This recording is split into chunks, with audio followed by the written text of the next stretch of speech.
When someone writes to me and says, I'm dating this guy, I've finally learned to understand that dating for some people doesn't mean dating as I mean it. They mean just having sex.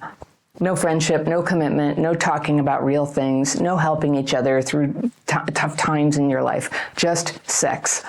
So it breaks my heart when someone with a rational understanding of dating that involves friendship and getting to know each other gets walked all over by someone who is using the language of love to take what they want, and then they ridicule you for having feelings at all. This is so bad for people who grew up with trauma, who are so vulnerable to blaming themselves and thinking they're not good enough when an emotional shoplifter comes along and robs them. So I want to talk about how people who are loving can toughen their standards of who gets in, who can open their heart. My letter today is from a man I'll call Max, and he writes, Hello, Anna. 2 years ago, I met a guy from an online app. He mentioned repeatedly from the beginning he doesn't want a relationship. I told him that's fine, and I distanced myself, but every time I distanced myself, he'd come closer.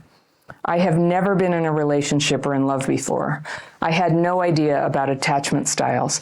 I haven't even read about abusive or narcissistic relationships before this experience with him. All right, I've got the fairy pencil. I'm going to circle stuff I want to come back to on a second reading, and then we'll see what's going on. But right now, let's see what's going on in Max's world. He says, he decided at once that we're dating. I was happy about it, right? There's that word dating. What does it mean? I was happy about it. He said he'd call it a date, but he's still not looking for a relationship, and it wasn't exclusive. Okay. I agreed because I was finally happy being closer to him. Okay. He would kiss me in front of my friends and hug me, but when I tried to kiss him or get closer to him when we were alone, he would jump and leave the room. Huh, that's weird, huh? He kept telling me about his childhood trauma, that it was abusive to him and how his ex betrayed him, and that he doesn't like to talk about these feelings. And then he decided that he doesn't want a label. I told him, okay, but I'll take a step back because I have feelings for you.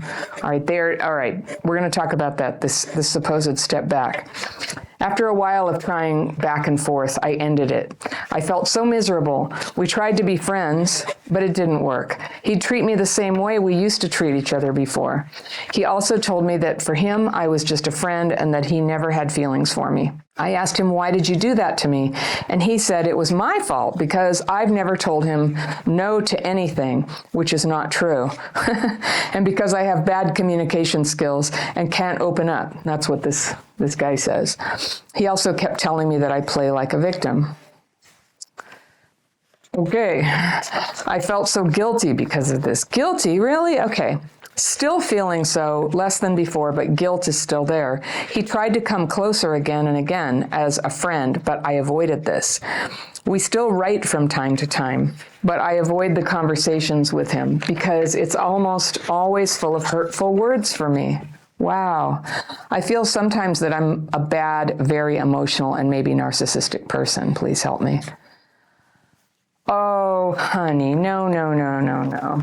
You just sound like somebody who is open to a real relationship. That's what you sound like to me. But here's the trouble. Your response to somebody who's giving you crumbs is not helping you. Your response to somebody who's giving you crumbs is sort of jamming your radar and keeping you from seeing a rational way forward or hearing the truth or being able to respond to it. So here's what I heard you say. You met him on an online app. It's going to be risky, right? And you said you'd never been in a relationship or in love before, and you had no idea about attachment styles. So maybe he talked to you about this and he has an avoidant and you have an anxious style, maybe. But even so, I think there's more going on here. And then abusive and narcissistic relationships. What I thought was weird is that at the end of this, I thought what you were getting at is that he was a narcissist. But you think you are now just because of his hurtful words. Can I just tell you something? If somebody makes you think like you're a terrible person, I guess terrible people should probably take note of that. But I heard nothing in here that was terrible about you. If somebody just tells you terrible words and keeps saying they're your friend, They're not your friend. They're not your friend, and in fact, they're poison. They're poison people who make you feel terrible about yourself when all you were trying to do was go on dates. Everything that you were trying to do here sounds like dating to me, a kiss and a hug, right? What I thought was interesting here is that he would put on a big show about being affectionate in front of your friends, and then when you guys were in private, he was like, ew, yuck, and wouldn't let you do that. And then he had some trauma story about it. So even if it's true that he is so cold and unloving and cruel to you because of trauma, so what? He's cold and unloving and cruel to you. Having trauma doesn't give anybody the right to be emotionally abusive to another person or manipulative. So it definitely, at the very least, is manipulative, putting on a show in front of your friends like he wanted them to see him as a good guy. I'm going to just read his mind here, which can't really be done. But I think he wants to be seen as a good guy in the eyes of others, but he does not care about you as a person or possibly even see that you're a person. And how terrible for you. You've never had a relationship before. It doesn't have to be like this, Max, okay? There are people who are kind and they care how you feel and they're paying attention to whether you feel ready for kissing. And they wouldn't want you to feel abandoned. So dating is a process of getting to know people so that the person who feels that way about you can emerge. It's usually not the first person you date or the second person you date, and sometimes you have to go through some dating times before somebody who really likes you for who you are appears in the sea of possibilities. But that's what dating is for. It's to get to know people. So if we say that it's to get to know people and you dated this guy, you got to know him all right. He's awful. He treats you really badly and he doesn't want a relationship. And you do. You're looking for that. So he is fundamentally incompatible. All right. Now I'm going to tell you another mean fairy fact. You can't be friends with people who hurt you. They're not your friends. And so a lot of times we agree to be friends because losing them altogether feels terrible. And it also feels like it's going to save face. And then we go about pretending, oh yeah, I'm just your friend. But of course you want something more. And the minute a manipulative person just thinks, oh, it might be handy to toy with you today, then they do, and you go right back to them. You're not really a friend either. You're actually somebody kind of waiting to see if there is an opening for a romantic relationship to occur. So you're not really a friend either. Everybody's kind of fibbing about where they're coming from. In the worst possible light, it's two people who are using each other, and that's not good either.